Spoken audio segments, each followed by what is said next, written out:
It's loud, it's brutal, and when it shows up, nothing on the ground feels safe. The legendary Fairchild Republic A-10 Thunderbolt II, also known as the Warthog, has dominated battlefields for decades. But now, it's being retired. Why would the military abandon one of the most feared aircraft ever built? From Iraq to Afghanistan, the A-10 has saved countless lives. It flies low, slow, and deadly accurate. Built like a flying tank. Designed to survive hits that would destroy other jets. So why now? Rumors spread fast. Some claim the A-10 would struggle in heavily defended airspace like Iran. Others say it's outdated, too slow, too vulnerable. But is that the full story? The A-10 was built for one mission: close air support, destroy tanks, protect troops, dominate low-altitude combat. But modern warfare isn't what it used to be. Today's battlefields include advanced radar systems, long-range missiles, integrated air defenses.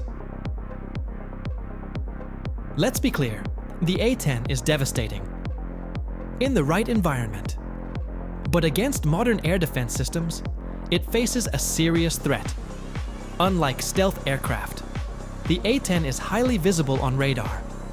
Unlike fast jets, it can't outrun missiles.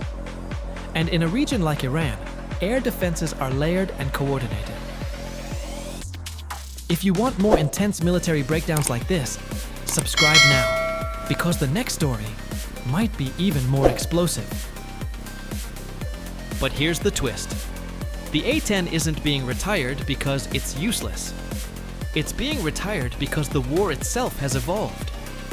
New strategies rely on stealth aircraft, drones, precision-guided munitions from long distances.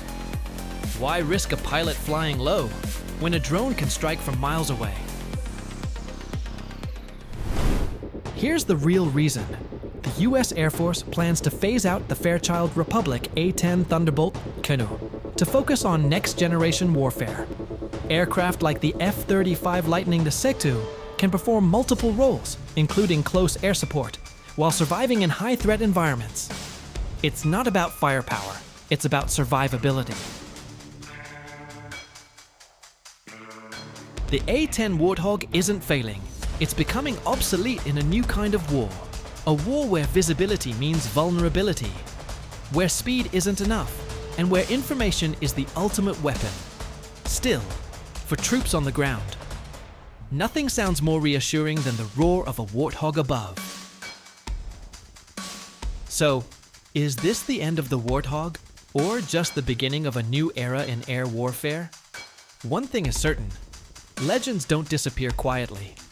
If you want more intense military breakdowns like this, subscribe now, because the next story might be even more explosive.